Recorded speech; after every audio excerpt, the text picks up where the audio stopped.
받으시고요. 올해는 꼭 합격을 다 하시길 바라겠습니다. 교재 다 받으셨죠? 앞으로는 1년 동안 이거 가지고 이제 공부를 열심히 할 것이니까 잘 이렇게 애인 다루듯이 애지중지 하셔야 됩니다. 그죠? 애정을 갖고 봐야지 얘들도 거의 보답을 하는 겁니다. 소 닭 보듯이 하면 얘도 여러분을 소 닭 보듯이 해요. 그러면 성적이 나올 수가 없습니다. 그러니까 애정을 가지고 좀 쳐다보셔야 됩니다. 앞으로 이제 뭐 이제 10월 28일 날이 이제 시험이니까, 그죠? 뭐 10개월 가까이 남았습니다. 그러니까 기간은 참 많습니다. 날짜는, 그죠? 근데 날짜가 뭐 한 달이 남건 10개월 남건 이게 중요한 건 아닙니다. 중요한 건 그 시간 동안에 내가 어떻게 시간을 활용을 잘 하느냐가 되게 중요합니다. 그래서 시간으로 따지면 굉장히 많이 남은 시간이죠. 그걸 얼마나 효율적으로 하느냐가 중요한 거니까 시간 활용을 잘 하셔야 됩니다. 제일 중요한 거는 이 시험은 선생님, 그러니까 앞에서 가르치는 선생님이 시험을 보는 건 아니죠. 그죠? 시험은 본인들이 보는 거고, 그리고 공부도 본인이 하는 겁니다. 그러니까 아무리 강사가 강의를 잘해도 본인들이 공부를 안 하면 소용없습니다. 그죠? 저희는 단지 그냥 여러분이 공부할 수 있는 그 토대를 마련해 주는 거죠. 그럼 여러분이 그 길을 가는 건 본인이 가는 거기 때문에 본인들이 열심히 하셔야 되고, 그리고 제일 중요한 건 본인이 본인을 믿어줘야 됩니다. 공부하다 보면 자기를 제일 못 믿는 게 본인이에요. 자기가 자기를 못 믿어.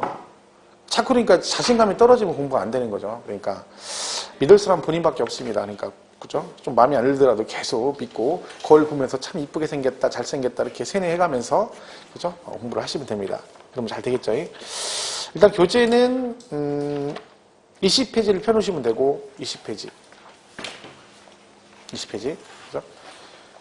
그리고 전에도 11월달에 말씀을 드렸지만 혹시 하신 분들은 제가 설명할 때는 수업은 그냥 선생님이 하는 대로만 따라가면 됩니다. 앞에서 강사가 설명을 하면 여러분 설명을 들으면 되고, 앞에서 책을 읽으면 같이 책을 읽으면 돼요. 근데 그걸 어긋나게 가면 안 돼요. 설명하는데 책 보고 줄치고 필기하고 하지 말라는 얘기죠. 이 얘기를 제가 매년 하거든요. 똑같은 얘기를. 근데 설명 듣는 게 가장 중요합니다. 항상 얘기를 하지만. 그죠? 설명을 안 들으면, 할 때 안 들으면 무슨 얘기인지 몰라요. 그러니까 자꾸 엇나가게 가지 말고 똑같이 가면 돼요. 똑같이. 그죠? 자, 그러면 우리 지금 배우는 과목이 6과목인데요. 6과목, 그죠? 근데 여러분 지금 보시면 이번에 처음 듣거나 아니면 11월부터 들으셨어도 민계공이나 기타 과목들 들으면 무슨 얘기인지 아직도 귀에 잘 안 들어올 겁니다. 그죠? 근데 그게 당연한 게 뭐냐면 우리가 배우는 과목이 법과목이라고 말씀드렸잖아요. 6개인데 5개가 법이고 하나만 개론이에요. 개론. 그죠? 그러니까 얘네들은 이 중에서 범위가 없는 애들, 시험 범위가 정해지지 않는 애들 얘예요. 학계론은 범위가 없어요. 얘는 그냥 부동산과 관련된 건 전부 다 시험 범위에 들어가죠. 그 작년에 제가 얘기 들어보니까 공법이 학계론에 나왔다고 그러는데 그 전에 세법도 나왔습니다. 그러니까 학계론 문제 중에 세법이 한 문제가 나오는 거죠. 그죠? 왜냐면 얘는 부동산 관련된 건 전부 다 시험 범위에 들어가기 때문에 그렇습니다. 근데 나머지 과목은 전부 다 법과목이기 때문에 얘는 시험에 어디서 나와? 조문에서 나와요. 조문에서. 조문. 그러니까 법조문은 아무리 많아도 법조문은 정해져 있습니다. 그죠? 그러니까 이 정해진 조문 안에서만 시험이 나오기 때문에 얘네들은 어느 정도까지 가면 같은 패턴의 문제가 반복이 된다. 그죠? 그러니까 우리가 기출이 되게 중요한 거죠. 기출 문제. 그죠? 제가 항상 얘기하지만 기출문제는 완벽하게 이해라고 하게 되면 최소 5년치 정도, 5회분 정도는 완벽하게 이해를 하고 가는 게 기본이에요. 근데 시험 보러 가는 사람이 이런 것도 모르고 시험을 보러 가니 무슨 시험을 보겠냐는 거죠. 이해가 안 가는 얘기입니다. 저는. 그러니까 본인들은 되게 공부를 열심히 했대. 근데 내용을 보면요. 뭘 했는지를 몰라요. 열심히 하면 성적이 나와야 되는데 왜 열심히 성적이 안 나와요? 이상하게 하는 거죠. 공부를 이상하게. 이런 기본도 안 하면서 무슨 뭐 공부했다고 하는지 저는 이해가 안 가는 거죠. 그래서 제가 매년 얘기를 하거든요. 근데 이거 진짜로 이거 하는 사람 별로 없습니다. 이거 하면 여기서 최소한 7, 80% 나오는데 반복되는 질문이 나온단 말이죠. 그죠? 근데 이걸 안 한다는 거죠. 지금 말고 좀 나중에 꼭 하셔야 되고. 그리고 우리가 이제 이걸 이제 볼 때 수업 들 때 왜 이해가 안 가냐면 그냥 간단한 거예요. 우리가 영어 배울 때 이런 거 있잖아요. I love you 그럽니다. 그죠? 이렇게 돼 있어요. 이게 이제 뭔 얘기인지 다 아시죠? I love you. 그죠? 나는 당신을 사랑합니다. 이런 뜻이에요. 그럼 만약에 제가 이걸 갖다가 설명을 해요. 자, I love you는 나는 당신을 사랑합니다. 이런 뜻입니다. 그럼 여러분 다 알아듣잖아요. 이걸 왜 알아들어요? 이 단어를 알기 때문에 그래요. I가 뭐고 러브가 뭐고 U가 뭔지를 알기 때문에 이 문장을 이해하는 거예요. 근데 만약에 여러분이 I love you가 뭔지 모르면, 이 단어 자체를 모르면 제가 I love you를 설명해도 무슨 말인지 모릅니다. 그러니까 결론적으로 이 문장을 이해하려면 뭘 알아야 돼? 단어를 알아야 돼요. 그죠? 그러면 우리가 배우는 법과목은 법과목 가지고 지금 막 기본서에 쭉 열거되어 있단 말이에요. 근데 선생님들이 이걸 막 설명을 하고 있어요. 근데 여러분은 뭘 몰라? 여기 나오는 이 조문에 넣은 법률 용어를 모릅니다. 왜? 사용을 안 하니까. 근데 용어를 모르는데 막 설명하고 있는 거야. 근데 그거하고 똑같은 거죠. 영어 단어도 모르는데 막 이걸 독해를 하고 있는 거예요. 그러니까 깝깝한 거죠. 그러니까 2단계를 거쳐야 되는 거죠. 결국은 우선되는 게 뭐예요? 그 세목별로, 그 과목별로 사용되는 법률 용어를 빨리빨리 익숙하게 여러분이 적용을 해야 됩니다. 그래야지 나중에 이거 해석이 되는 거죠. 그러니까 지금은 그게 안 됐기 때문에 뭘 들어도 잘 이해가 안 가는 거예요. 그죠? 그러니까 그런 쪽으로 여러분 자꾸 익숙해지려고 노력을 하셔야 됩니다. 제가 학원 다닐 때 처음 공부할 때 공법 같은 걸 하는데 처음에는 그냥 이렇게 수업 들으면서 들으면 그 말이 그 말 같아 비슷한 얘기라 생각해서 공부를 했는데 문제를 풀 때마다 계속 이해하기 헷갈리는 거예요. 한 번은 맞고 한 번은 틀리고 막 그래요. 그래서 왜 그런가 봤더니 예를 들면 뭐 지금 생각나는 게 그런 거예요. 도시계획사업이라는 게 용어가 도시계획사업이 있고 도시계획시설사업이라는 게 있어요. 그런데 언뜻 보면 비슷한 것 같거든요. 저는 같은 개념으로 그냥 이해를 했어요. 근데 알고 보니까 도시계획사업하고 도시계획시설사업은 달라요. 내용 자체가 뜻이. 근데 그거를 정확하게 구분 못하고 시험을 보니까 맞았다 틀리는 거죠. 그럼 모르는 거예요. 그건 모르는 거예요. 아는 게 아니라 그건 모르는 거죠. 결국은. 그죠? 그러니까 그런 것들을 정확하게 구분을 하기 시작하니까 나중에 안 헷갈리고 문제가 맞아지는 겁니다. 실수가 줄어드는 거죠. 그런 작업이 필요한 거니까 여러분들이 지금 수업 들으시면서 잘 모르는 것들은 그렇게 이해하시면 돼요. 아, 내가 아직 용어가 익숙하지 않기 때문에 이게 지금 이런 거구나. 그래야지 어렵다 이런 얘기 하지 말아야겠죠. 어려운 과목은 없어요. 세상에 어려운 건 없어요. 이거보다 더 어려운 일도 여러분이 해왔어. 지금까지 인생을 살면서. 이 공부는 어려운 건 아니에요. 이게 어렵다고 하면 안 되죠. 어렵다 시작하면 진짜 어려운 거야. 그러니까 세법은 제발 어렵다 소리 하지 말고. 공부 좀 하고 나서 어렵다고 했으면 좋겠어요. 공부를 하나도 안 하고 맨날 어렵다고 하니. 그죠? 자, 세법은 계산 문제라고 하는 사람이 많이 있습니다. 계산 문제. 그래서 어렵다. 계산 문제 아닙니다. 얘는 한 문제밖에 안 나와요. 한 문제 나오면 어떻게 해라? 무조건 찍어라. 끝. 그럼 이제 결정된 해결된 거죠. 나는 세법은 계산 문제라 어려워. 그러면 어려운 거 해결해 줬잖아. 왜? 찍어. 찍으면 돼. 그러면 뭐 계산 문제 해결, 안 풀 건데 뭐 찍을 건데 뭐 신경 쓸 거지. 그죠? 그리고 얘가 그러니까 계산 문제 무조건 찍으시면 돼요. 이거 못 풀어요. 그러니까 문제 그렇게 나와요. 나오면. 그죠? 그러니까 가능하면 찍어라. 물론 자신감 생기면 풀어도 되는데 뭐 권하진 않습니다. 그죠? 그리고 혹시 시험에 떨어질까봐 주변에다가 공부 안 한다고 얘기하고 그죠? 어디 딴 데 이상한 데 다닌다고 얘기하고 그렇게 숨어서 다니는 분들은 괜찮아요. 떨어져도 괜찮아요. 떨어지면 더 할 말이 있다 했죠? 근데 뭐라고 하면 된다? 아, 밀려 쓴 것 같다. 시험 보고 이렇게 하면 돼. 그럼 다 해결됩니다. 아무래도 밀려 쓴 것 같아. 이러면 다 해결됩니다. 그러면 남편이나 부인이 막 위로를 합니다. 왜? 이 시험을 잘못 본 게 아니라 밀려 쓴 것 같다잖아. 그 1년 고생했는데 어떻게 밀려서 실수한 거잖아. 그러면 괜찮다고 괜찮아서 위로해줘. 밀려 썼다고 하지 말고 쓴 것 같다 그래. 왜? 혹시 합격할 수도 있으니까. 그죠?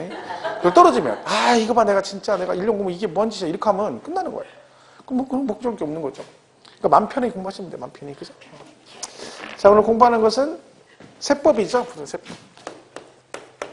이렇게 돼 있습니다. 부동산 세법. 자, 우리 문제가 16문제가 나옵니다. 16문제. 자, 여기서 무조건 10문제는 맞아야 돼요. 10문제는. 10문제 무조건 맞아야 됩니다. 작년 시험도 뭐 엄청 쉽게 나왔습니다. 그래서 뭐 보통 13개, 14개 막 다 맞았습니다. 2문제 빼고. 2문제는 뭐 이건 아예 배우지도 않은 거 다 찍었고요. 나머지 14개 중에 거의 대부분 실수만 하시면 12개 이상 다 맞았습니다. 그죠? 근데 이거를 세법을 10개 못 맞은 사람이 또 있다니까요. 그러니 뭐 남들은 12개, 13개를 맞았는데 자기는 7개, 8개 맞으면 여기서 갭이 한 5개, 6개 차이 나는 거죠. 그럼 이 쉬운 과목을 이걸 못 맞아버리니까 5개면은 2개, 3개 차이 떨어진 분들은 합격을 하고도 남았어야 되는 거죠. 그 세법을 10개 못 맞는 거는 말이 안 되는 거예요. 말이 안 되는 거예요. 그렇죠? 그러니까 16개를 문항수 생각하지 마시고 공부를 잘 하셔야 됩니다.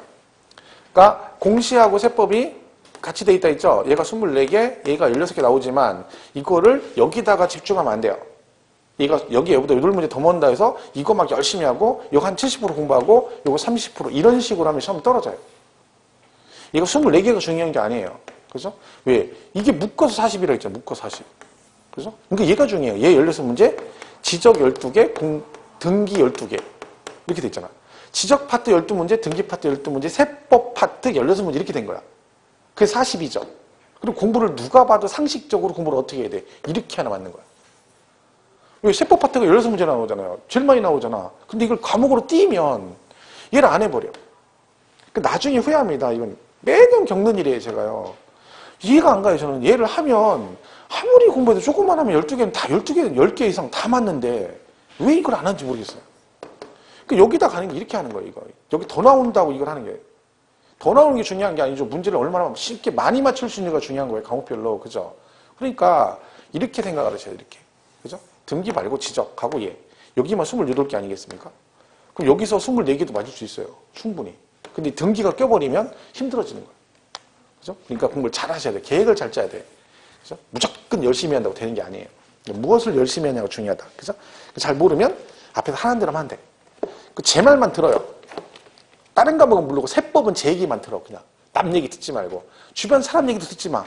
옆에서 막 짬밥 좀 쌓인 사람들이 막 조언해. 듣지 마. 그럴 거 없어. 제가 제일 잘해. 세법은. 나보다 잘하는 사람 없어요. 여기서. 그리고 저보다 오랜 경험을 가진 사람 없어요. 그러니까 조언을 구하면 제 말을 들어야 되는 거예요.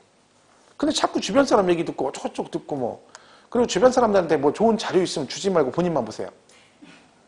학원에서 주는 거 말고 또 자기가 사이드로 구하는 게 있거든. 그런 거 있으면 본인만 봐. 그 귀한 걸 왜 남을 줘? 혼자만 봐. 같이 옆 사람 줘가지고 같이 죽으라고 하지 말고. 그죠?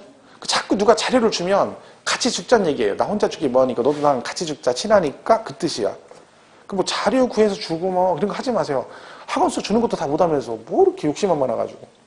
공부 못하는 특징이 그 이것저것 봐요. 막 동영상도 이것저것 보고 막 그죠? 막 자료도 여기저기서 구하고요. 책도 막 이것저것 보는 사람들이 떨어지는 사람 특징이야. 한 개도 몰라, 한 개. 이거 하나도 제대로 몰라가지고. 그런데 그런 거 하지 마시고, 그죠? 자, 어쨌든 한번 해보겠습니다. 자, 얘가 16문제 나오는데 얘는 부동산 세법이라고 되어 있죠? 자, 이건 뭐라겠어요? 세금이, 세금. 세금에 관한 법을 배우는데 우리 부동산 세법의 세금 종류가 24개가 있습니다. 많죠? 자, 근데 이 중에서 이걸 다 배울 리는 없죠. 왜요? 이 중에서 뭐만 배워? 중개사, 공인중개사와 밀접한 관계가 있는 뭐 부동산과 관련된 것만 골라서 배웁니다. 그러면 공인중개사는 이 부동산을 뭐 하는 거예요? 공인중개사 하는 일이 뭐요? 부동산 뭐를 해? 중개를 하죠. 중개를 한다는 얘기는 매매하는 걸 내가 중개하는 거예요. 그죠? 그럼 우리가 그 매매 과정에서 뭘 내야 돼? 세금을 내야 된단 말이에요. 그러니까 중개사한테 필요한 건 뭐겠어요? 부동산을 매매할 때 그 단계별로 내야 될 세금이 뭐냐가 중요한 거죠. 그러니까 결국은 뭐다? 부동산을 사고 팔 때 내는 세금만 골라서 배우는 겁니다. 근데 우리가 사서 팔기 전에 중간에 어떤 과정을 거쳐요? 가지고 있는, 보유하는 단계를 거치게 되죠. 그래서 결국은 뭐다? 부동산을 뭐 처음에 사거나 아니면 뭐 팔 때, 이때 내는 세금 배우죠. 중간에 뭐를 해? 팔기 전에 보유 단계를 거치게 됩니다.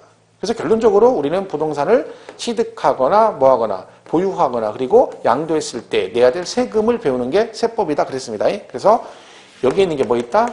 취득세가 있고, 그죠? 그 다음에 등록세가 있습니다. 그리고 가지고 있으면 뭐 나와요? 재산세 내시고, 그 다음에 이게 좀 많으면 종합부동산세를 내게 됩니다. 여긴 2개를 배우고 여기서 양도세를 배우게 됩니다. 이렇게 해서 5개를 주로 배운다. 그래서 시험은 16문제가 어떻게 나오냐면 얘 3문제 나오고요. 얘 하나 나온다 했죠? 얘 3개 나오고 얘 하나 나오고 얘는 5문제에서 6문제 이 사이 나옵니다. 그죠? 그리고 오늘 배우게 되는 조세총론에서 2문제 정도가 출제가 됩니다. 그러면 이건 딱 답이 나와 있는 거라겠죠? 내가 10개를 맞으려면 공부를 뭘 해야 된다? 내가 10문제를 맞으려면 목표가 10개 그럼 뭘 해야 돼 공부를? 뭐 정해져 있으면 딱 나와 있 답이 그죠? 취득세, 재산세, 양도세입니다. 그러니까 공부를 할 때 내가 조세총론 공부를 했다고 해서 물론 지금은 첫 정이니까 순서대로 가지만 나중에 이제 여기 쭉 배우고 있어요. 그럼 중간에 공부할 때는요. 얘네들을 배웠다고 얘를 하면 안 되는 거예요. 얘를 먼저 해야 되고 얘하고 얘를 해야 되는 거야. 순서가 중요한 건 아니라는 거죠. 그죠? 누가 봐도 이건 답이 나와 있는 거예요. 3개를 잘해야 돼. 이건 하지도 못하면서 얘네만 하고 있으면 안 되는 거죠. 최우선은 이 3개입니다. 그리고 공부되면 나머지를 하는 거야. 제가 이제 격주로 강의하는 데가 있습니다. 한 군데. 근데 거기는 2주에 한 번씩 하죠, 강의를. 그러니까 한 달에 2번밖에 안 해요, 수업을. 2달 동안 4주에서 진도를 띱니다. 그러니까 뭐 강의 자체를 뭐 제대로 할 수가 없죠. 그래서 걔는 주로 3개만 해요. 방법이 없어요. 왜? 이거만 하는 거, 이거만. 이거 하기도 바빠. 4주 동안에, 그죠? 그러니까 일단 거기는 막 이거만 해요. 3월, 4월까지는 얘만 해. 그리고 공부 좀 되면 5, 6월 달에 진도가 좀 빨라지죠. 공부가 좀 됐으니까. 그럼 이거 후다닥 하는 거야. 근데 그래도 그 사람들 이것만 잘하면 10개 이상 맞습니다. 그럼 여러분도 무조건 얘가 우선이에요. 다른 과목도 똑같겠죠. 다른 과목도 문제가 똑같이 나오는 건 아니잖아요. 그죠? 그러니까 여러분이 스스로 파악을 해가지고 가중치를 둬야 되는 거예요. 같은 시간을 투자하면 절대 안 된다. 그죠? 그러니까 처음에는 몰빵을 이 3개에다 해야 됩니다. 나머지 몰라도 이것만 잘해도 10개 맞아요. 그리고 얘네들은 문제가 되게 쉽게 나와요. 작년에 등록세도 뭐 거의 주워먹기 문제 나왔고, 재작년도 그랬고, 얘도 마찬가지예요. 그죠? 그러니까 요 3개만 잘하시면 된다. 그죠? 그럼 오늘 배우게 되는 건 뭐라고요? 조세총론 그래서 용어정의 배우는 거예요. 용어정의. 여기서 나온 용어를 배우는 거다. 그런 거죠. 해서 20페이지에 거기에 일본의 조세의 정의가 나와 있습니다. 조세의 정의란 뜻은 우리가 배우는 세금에 어떤 걸 세금이라 하느냐, 그 법률상 용어를 정의해 놓은 건데 그건 뭐 읽을 필요도 없습니다. 왜? 그냥 좋은 얘기 써놓은 거고요. 그 얘기에 2번의 조세의 특징이라고 돼 있죠. 이제 그걸 보면 돼요. 이 특징이 뭐냐면 그 위에 있는 1번을 설명해 놓은 거예요. 구체적으로. 그죠? 자, 그럼 지금부터 제가 설명을 하겠습니다. 그러니까 여러분 교재는 볼 필요 없죠. 네. 제가 말했죠. 교재는 일단 이제 제가 설명 다 하고 나서 제가 읽을 때 같이 읽을 때 읽으면 돼요. 그러니까 지금은 그냥 설명만 들으시면 돼요. 필기 다시 마세요. 필기 해 소용없다 그러죠. 그 안 봅니다. 필기 백날 해봤자. 유학집이 뭐 그때 원장님 얘기 듣기로는 뭐 유학집을 좀 빨리 올해는 빨리 한다고 그러시더만 그죠. 뭐 벌써 이미 나온 과목도 있고 저한테도 좀 유학집 빨리 해달라고 했습니다. 그래서 유학집이 작년하고 다르게 좀 빨리 나올 거예요. 그러면 그 필기 굳이 안 해도 유학집 같은 거 나중에 보시면 되는 거야. 그 필기는 해야 소용없습니다. 보지도 않는가. 그죠? 자, 얘는 이제 그렇습니다. 첫 번째 나오는 게 이런 말이 나오죠. 과세주체란 말이 있다 그랬죠? 자, 이건 무슨 뜻이냐면 세금을 뭐예요 이게? 과가 뭐예요?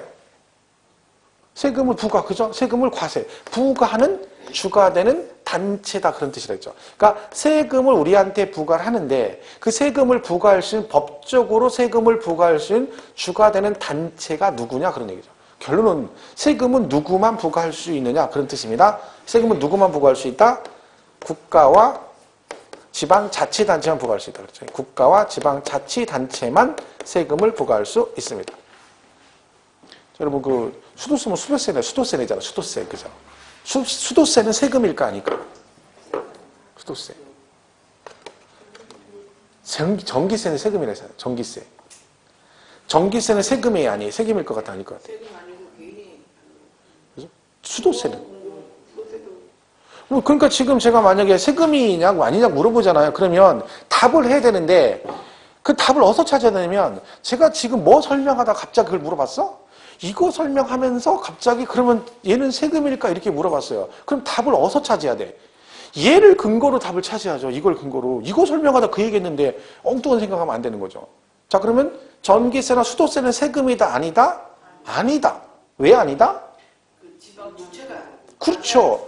얘네들만 세금을 부과할 수 있다 그랬잖아.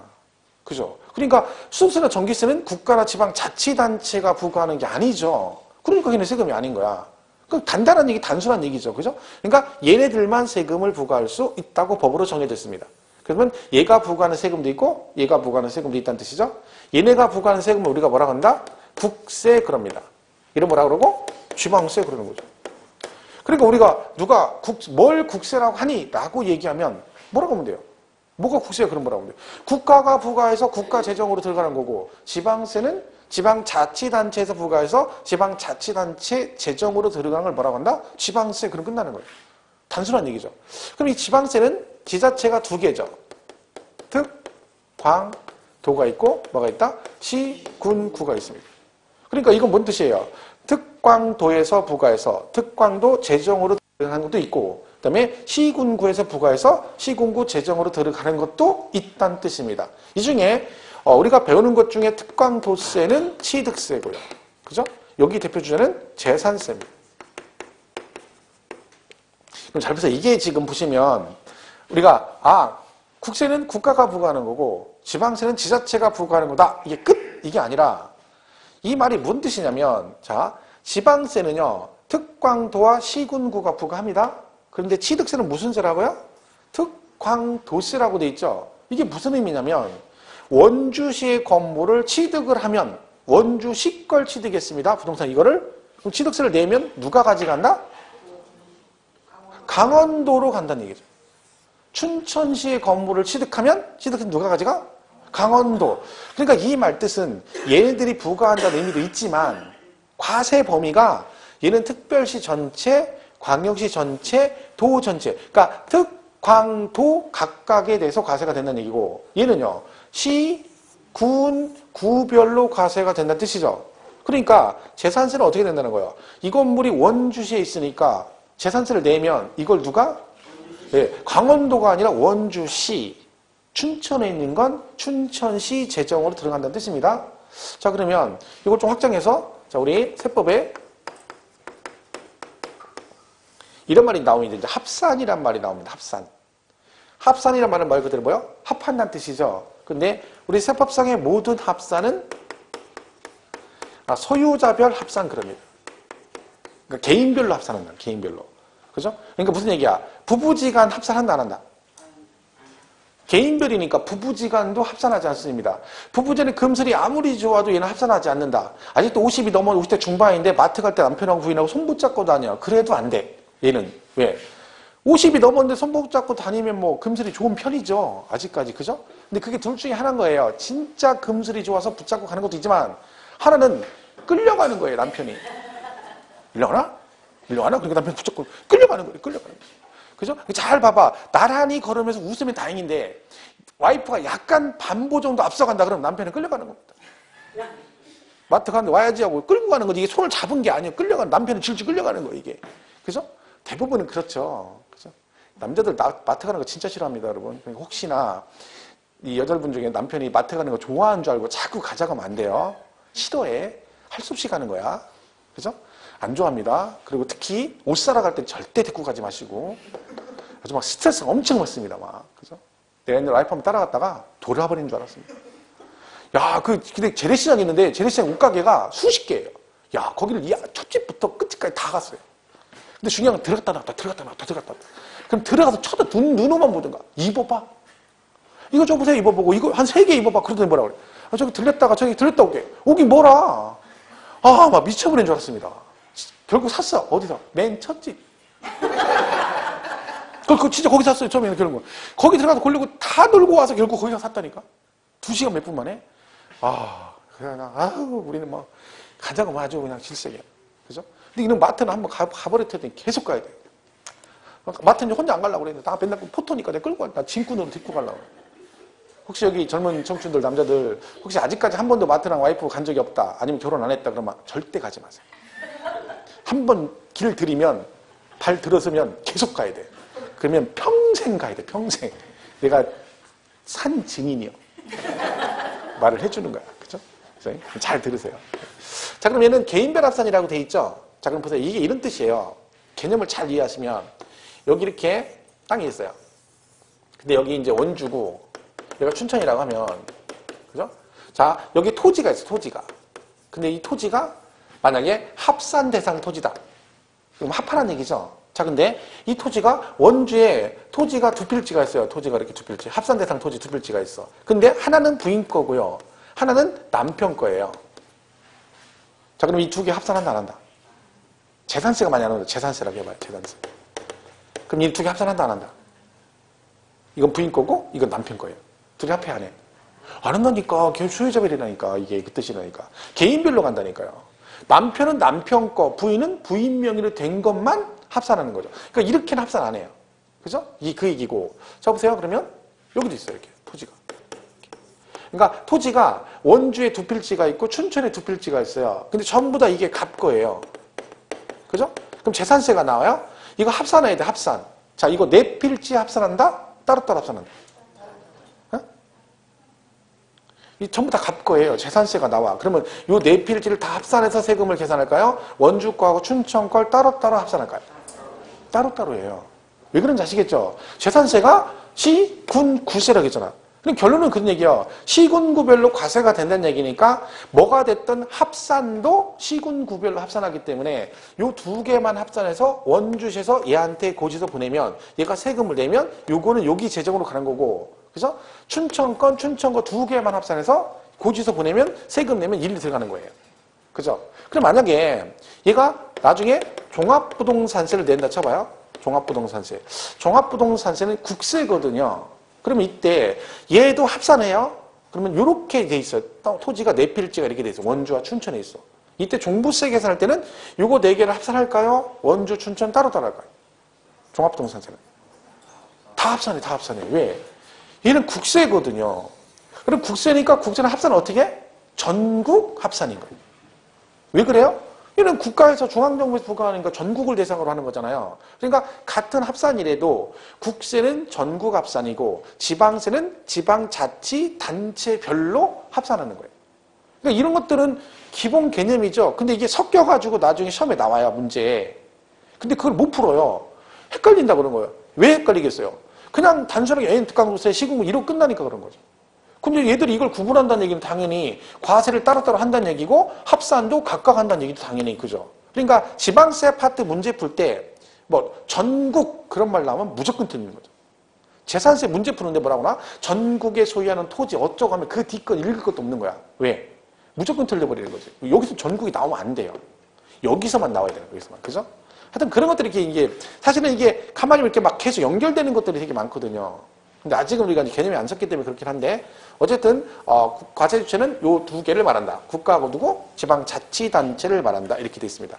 얘들이 세금을 걷는 이유는 당연히 이것도 국가 전체를 운영하려면 돈이 필요하니까 그걸 조세를 통해서 충당을 시키는 겁니다. 근데 문제는 뭐라겠어요? 이 세금을 내는 얘가 과세 주체잖아요. 그죠? 그럼 객체들이 누구한테 세금을 부과하냐? 세금은 누가 내요? 우리가 내죠. 국민이. 그죠? 근데 얘들이 막 세금 걷으면 안 되니까 조세권 남용을 방지하기 위해서 뭐해라?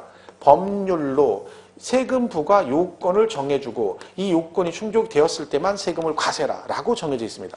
그러니까 세금을 걷고 싶으면 어떻게 해라? 국회에서 법률로 제정을 해라. 그런 뜻입니다. 그래야 조세권 남용이 방지되는 얘기죠. 그러니까 우리가 세금 걷는 게 쉽진 않습니다. 국가지자체가. 왜? 이미 정해진 건 모르지만 뭔가 새로운 세금을 걷어가려면 뭘 해야 돼? 걔들이 법률을 만들어서 국회 상정을 해가지고 뭐가 돼야 돼? 본회의 통과가 돼야지 비로소 그게 효력을 발생합니다. 공포가 돼야지. 그러니까 우리가 뉴스 같은 거 보시면 정부에서 막 그런 거 발표합니다. 중간에 뭐 세제 정책 해가지고 올해는 이걸 이렇게 하겠다라고 발표를 해요. 그럼 뉴스에 나오거든요. 근데 모르는 사람들은요. 그 뉴스를 보면서 야 이제 저거 해주는구나 라고 생각하는데 아닙니다. 그 내용이 뭐 시행령 같은 경우는 대통령령으로 하면 되게 공포만만 끝나는데 법률은요 안 됩니다. 정부에서 이렇게 하고 싶다고 해도 그게 결국 된다는 얘기 아니야. 뭐가 돼야 돼? 그게 상정돼서 본회의 통과가 돼야지 비로소 되는 거지 걔가 정부에서 발표했다고 되는 게 절대 아니라는 거죠. 그러니까 중간에 발표했다가 우리가 이렇게 되나 보다 기대했다가 안 되는 것들이 의외로 많습니다. 왜? 중간에 협의 과정에서 그냥 카트되는 거죠. 카트되고 아예 올라가지도 못하고 상임위에서 그냥 카트돼버리고 지네끼리 싸우다가 대부분의 그 법은 국민을 위해서 걔들이 카트하진 않습니다. 국회에서. 그런 건 없어요. 걔들은. 국회의원이 절대 국민을 위하지 않습니다. 걔들은 지네만 위해. 그럼 왜 그러면 누가 봐도 우리는 국민들이 이게 워낙 이게 필요한데 왜 그걸 안 해? 말로는 국민을 위한다 그러는데 아니에요. 지네끼리 싸우다가 둘이 마음이 안 맞으니까 나 그럼 이거 못 해줘. 이렇게 되는 거지. 실제로 피해보는 건 다 국민들이죠. 그죠? 그래서 모든 법은 법률로 정한다. 뭘 정해? 세금 부과 요건이라는 걸 정해. 이걸 뭐라 그래요? 과세 요건이라고 그래요. 세금을 부과할 수 있는 법적인 요건에서 네 가지가 나온다. 그 중에 하나가 이거죠. 과세 대상. 그죠? 세금을 부과할 수 있는 대상이다. 취득세는 물건을 뭐 했을 때 되는 거예요? 취득했을 때. 양도세는요? 양도했을 때. 제가 이 분필 홀더를 1,000원 주고 취득을 했습니다. 1,000원 주고 취득을 했죠. 그럼 취득세를 내야 되나요? 취득했어요. 이거 좀 1,000원이라 좀 그렇죠. 1,000원은 아닌 것 같죠? 자, 제가 자전거를 1,000만 원짜리 써. 자전거 1,000만 원짜리. 1,000원 아니고 1,000만 원짜리. 그죠? MTB 산악자전거 외제, 그죠? 1,000만 원 주고 취득을 했어요. 내 꿈이 취득세 낸 꿈이야. 그래가지고 1,000만 원짜리 자전거를 사가지고 그 자전거를 들고 영수증 들고 원주시 가가지고 야, 이거 봐봐. 이거 내가 1,000만 원 주고 산 거 영수증 여기 있어. 나 취득했으니까 나 지금 빨리 취득세 낼게. 그럼 낼 수 있을까 없을까요? 안 돼요. 자, 이것도 안 돼? 난 꿈인데 그럼 안 되겠어. 또 샀어. 뭐 삼성 커브드 TV 1,500만 원짜리 TV를 사. TV. 그걸 들고 갔어 또. 나 이거 텔레비 샀는데 이거 1,500이거든. 이건 1,000만 원 아니고 나 취득세 낼게. 될 것 같네 안 될 것 같아? 안 돼요. 그럼 왜 안 돼? 돈 주고 샀는데 1,000만 원짜리 샀는데. 국가에서 하는 게 아니에요. 이게 법으로 취득세를 만들 때 뭘 정해? 취득세를 부과할 수 있는 대상을 법으로 정해줍니다. 그러니까 이거를 샀을 때만 취득세를 내라고 정해주는 거죠. 그럼 거기에 해당이 안 되면 내고 싶어도 못 내는 거예요. 그럼 다른 것도 마찬가지예요. 양도세도 양도세 부과 대상을 법으로 정해주고 재산세도 부과 대상을 다 정해주는 겁니다. 여러분 자동차 갖고 계시면 재산세를 낼까 안 낼까요? 자동차 가지고 있으면 재산세 내야 안 내요? 자동차 꾼이 재산세를 내? 그러니까 질문을 잘 들어야 돼. 나는 재산세를 내냐고 물어보는데 보통 사람들은 얼른 대답을 합니다. 왜? 뭘 내긴 내거든요. 그것도 지난달에 냈거든. 뭐? 자동차세. 저는 재산세를 물어봤죠. 그죠? 나는 이걸 물어봤는데 이걸 대답을 해. 자동차세 내죠. 근데 이거는 재산세가 아니잖아요. 자동차세지. 그래서 중개사가 왜 자동차세를 왜 배우겠어요? 나중에 이거 따가지고 중고차 매매하려고 그래? 아니잖아. 이건 내는 거 맞죠? 근데 우린 재산세를 배우죠. 재산세는 안 냅니다. 그죠? 양도세는 차 팔면 안 내요. 그죠? 근데 취등록세는 냅니다. 이유는 이거라니까 그냥 간단한 거예요. 그러니까 취등록세는 부과 대상에 자동차가 들어가 있고 재산세, 종부세, 양도세는 과세 대상을 정할 때 자동차가 안 들어가 있기 때문에 양도세 내고 싶어도 못 내고 재산세도 내고 싶어도 못 내는 거죠. 물방울 다이아를 가지고 있어요. 보유하고 있어. 그러면 재산세 낸다 안 낸다? 안 낸다니까. 왜? 여기 안 넣는 거예요. 여기. 과세하고 싶죠. 과세권자는 물방울 다이아를. 근데 걔가 있는지 없는지 모르잖아. 그죠? 그러니까 대상 정해주고 두 번째는 누가 세금을 낼 것인가를 정해줍니다. 그걸 뭐라 그래? 납세 의무자라고 그래요.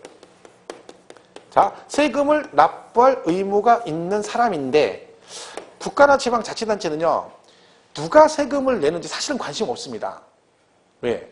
걔네들은 뭐요? 네가 되든 얘가 됐든 나한테 돈만 내면 나는 돈만 받으면 그만인 거야.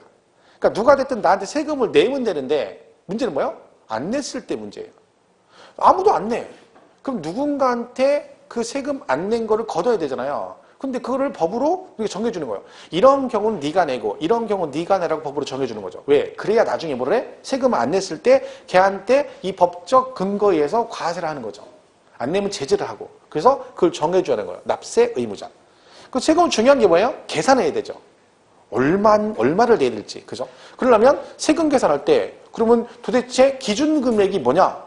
이는 어떤 금액을 기준으로 세금을 계산할 것이냐? 그 기준을 정해주는데 그걸 뭐라고 한다? 과세 표준이라고 해요. 세액 계산할 때, 세금 계산할 때 기준이 되는 금액. 여기다 뭘 또 해줘? 여기다가 이거를 100% 낼 것이냐? 50% 낼 것이냐? 10% 낼 것이냐? 그 크기 비율을 정해줍니다. 이걸 뭐라고 한다? 세율. 그죠? 그래서 이 네 가지를 우리가 과세 요건이라고 합니다. 간단한 얘기죠. 근데 얘가 주구장창 나오는 거지, 우리가. 1년 내내 이거 배운다 했잖아요. 그죠? 앞으로 취득세부터 양도세 들어가면 이것만 주구장창 배웁니다. 자, 그럼 이게 네 가지 요건인데 충족이 됐습니다. 세금을 냈죠? 자, 그러면 세금을 내다 보면 많이 내는 사람도 있고 적게 내는 사람도 있다는 거죠. 자, 그러면 얘는 세금 어떤다? 많이 내건 적게 내건 개인적으로 세금 낸 거에 대해서 보상을 해준다 안 해준다? 너 세금 많이 냈으니까 얘는 금일봉 주고 뭐 이런 거 있나요? 그럼 없다고 그랬죠? 왜? 이건 국민의 의무예요. 국민의 4대 의무 중에 하나죠. 납세 의무. 그죠? 납세 의무. 그러니까 이거는 보상은 없어요. 자, 그럼 세금을 내야 되죠? 뭘로 내? 세금 뭘로 내? 생각을 깊이 하면 틀려요. 제가 말했죠? 저는 생각 깊이 하는 문제를 질문을 하지 않아요. 단순하게 얘기해요. 뭘로 내? 돈으로 내지, 돈으로 내지, 뭘로 내? 안 내봤어, 세금? 돈으로 안 냈죠? 뭘로 냈어? 지로로 해가지고 냈죠? 지로로. 그죠? 자동이체서 했어? 뭘로 내? 돈으로. 돈을 뭐라 그래? 톡 까놓고 있는 얘기는 현찰박치기라고 그래. 현찰박치기. 그죠? 근데 걔가 너무 없어 보이니까 뭐라고 한댔어요? 금전납부라고 그래요. 여기 중요한 단어가 됐죠? 금전납부를 이렇게 돼 있어요. 원칙으로 한다. 그러니까 여러분 우리 앞으로 공부하실 때 어떤 과목이 됐든 내용 공부할 때 이 말이 들어가는 거고 안 들어가는 거 굉장히 차이가 있어요. 그죠? 얘는 그냥 금전으로 납부해야 한다. 그럼 끝인데 굳이 여기다가 금전 납부를 원칙으로 한다라고 썼어요. 왜 그래요? 다른 거 왜 원칙이라는 말 써서? 다른 것을 예, 예외가 있다는 거예요. 예외가 있기 때문에 원칙이라는 말 써요. 만약 예외가 없으면 절대 이 말을 쓰지 않아요. 왜? 이거 하나밖에 없으면 그냥 이걸 하면 된다. 끝이죠. 근데 이걸 원칙으로 한다는 얘기는 금전 납부 말고도 있다는 뜻입니다. 그러니까 이걸 왜 어떻게 이해를 해야 되냐면 이게 문제가 이런 식으로 나온단 말이지. 예를 들면 다른 과목도 똑같아요. 조세는 금전으로 이렇게 돼. 금전으로만 납부해야 한다. 이런 식으로 나와요. 문제가. 예를 들면 이걸 가지고. 그럼 이건 틀려 맞아. 그러니까 이걸 지금 보고 얘가 맞았는지 틀렸는지 구분할 수 있어야 돼요. 왜? 이런 형태의 문제가 의외로 많아요. 근데 이걸 개념을 이해 못하면 이게 되게 쉬운 얘기인데 틀려버려요, 문제를. 그럼 하나 틀리는 거죠, 문제를. 그럼 난이도가 굉장히 높아서 틀리는 문제는 아니거든요, 이거는요. 그죠? 자, 금전으로만 납부해야 한다. 맞다, 틀리다? X예요, X. 왜요? 금전으로만 납부해야 된다는 얘기는 그러면 조세는 오로지 뭘로만 낸다는 거요? 금전으로만 낸다는 거죠. 그럼 다른 건 안 된다는 뜻이잖아. 근데 있잖아. 예외가. 그죠? 그러니까 예외가 있는데도 불구하고 이거로만 그러면 안 된다는 거죠. 그러니까 나중에 문제 푸실 때 항상 머릿속에 그런 게 있어야 돼요. 지문상에 이거로만 이거에 하나여 반드시 언제나 항상 이렇다라고 나오면 항상 뭘 생각해라? 그 해당 지문에 이거 말고 예외가 있는지 꼭 생각하는 습관을 들여야 됩니다. 얘도 자동으로 금전으로만 그렇게 나왔으니까 뭘 생각해봐야 돼? 혹시 조세가 금전 말고도 내는 게 있는지 생각을 해보는 거죠. 해봤더니 예외가 있어. 그럼 얘는 틀린 지문인 거야. 그죠? 그러니까 이런 것들이 단순한 얘기인데 잘 이해를 하셔야 돼, 이게요. 그럼 금전납부 예외가 뭐가 있냐면 물납이라는 게 있다는 거예요. 물납. 물납은 세금을 뭘로? 그냥 물건으로 낸다, 물건으로. 부동산으로 대신 낸다, 그런 뜻입니다. 자, 물납이 되면 분납이라는 뜻이 있습니다. 자, 분납은 세금 어떻게 내는 거다? 나눠내는 거다, 그런 뜻이죠.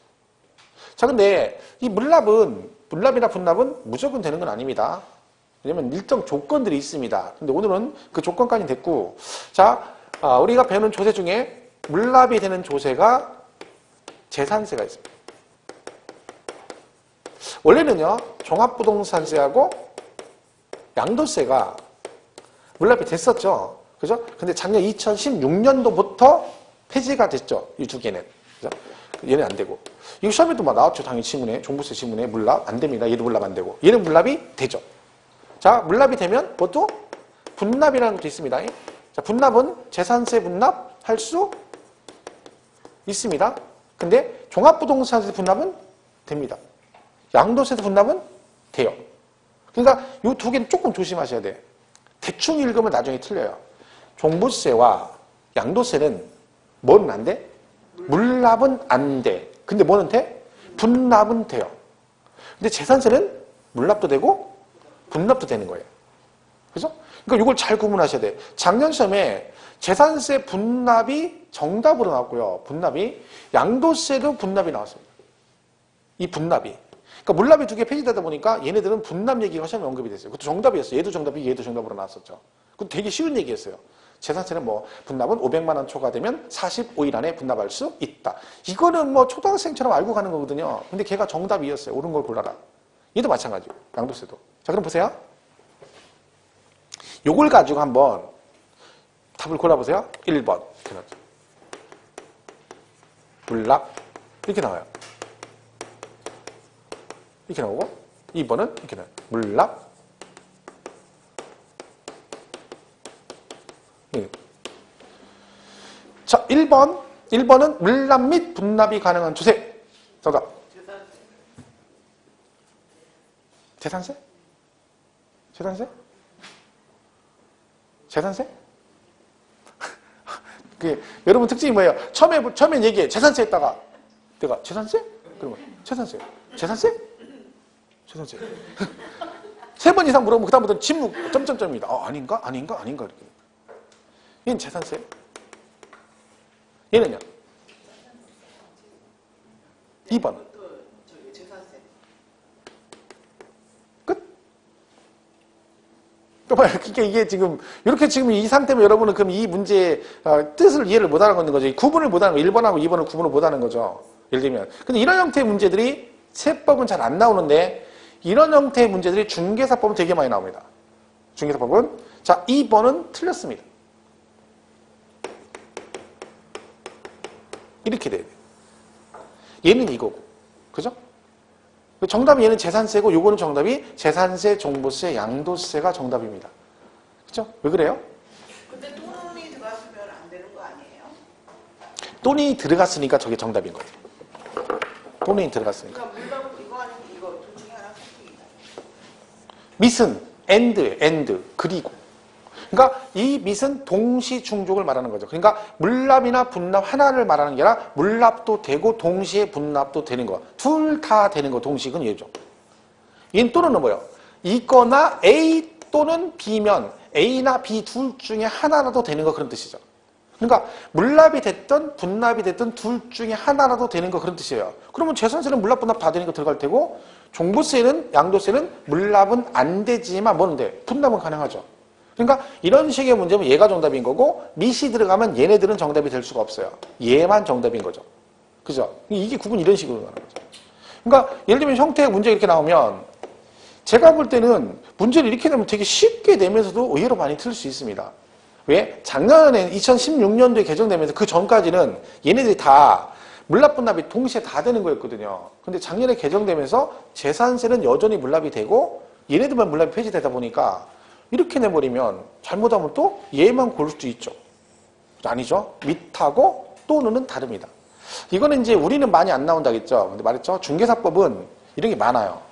그러니까 중개사법은 처음에 공부하면 좀 어렵다고 느끼는 것 중에 하나가 이런 그 단어 한두 개의 말장난 비슷한 것들이 되게 많아요. 처음에. 그래서 적응이 안 돼, 처음에는. 그래서 짜증나요. 공부 좀 하다 보면. 근데 그 단계를 넘어서야 돼. 넘어서면 나중에는 결국 어떻게 돼?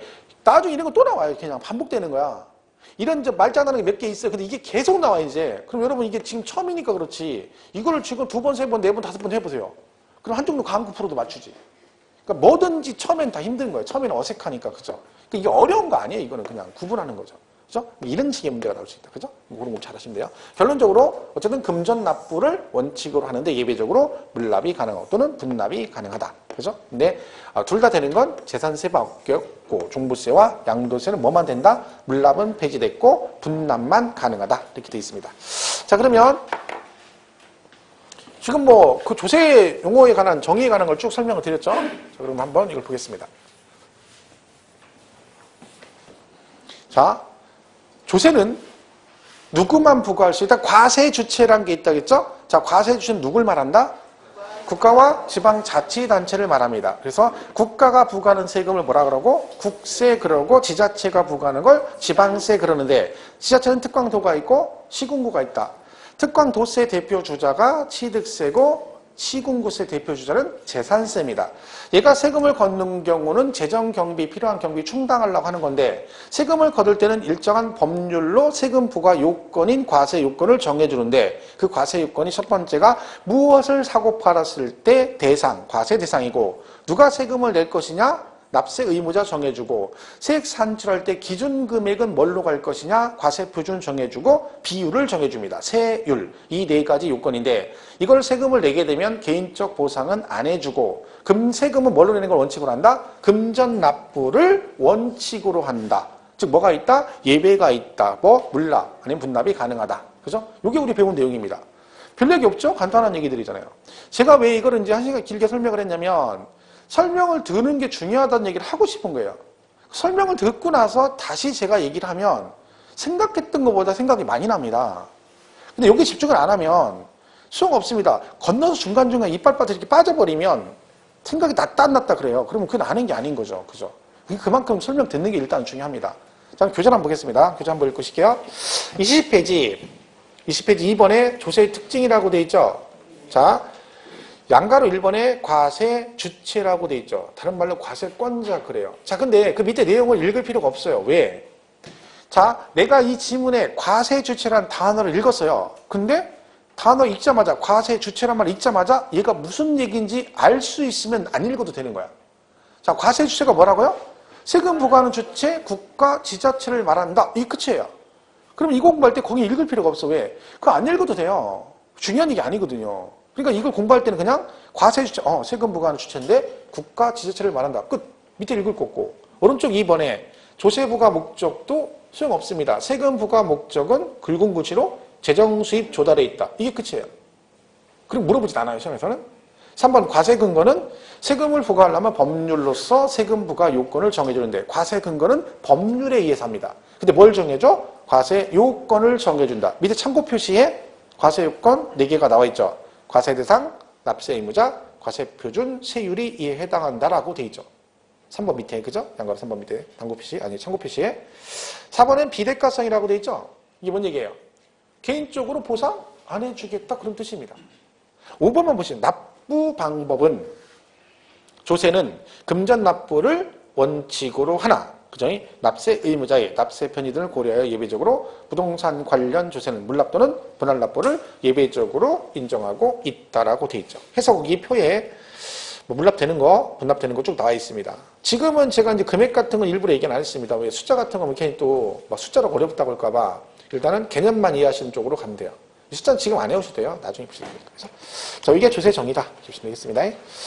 자, 여기까지 하시고 잠깐 쉬었다가 22페이지 조세 분류 있죠? 여기부터 했습니다.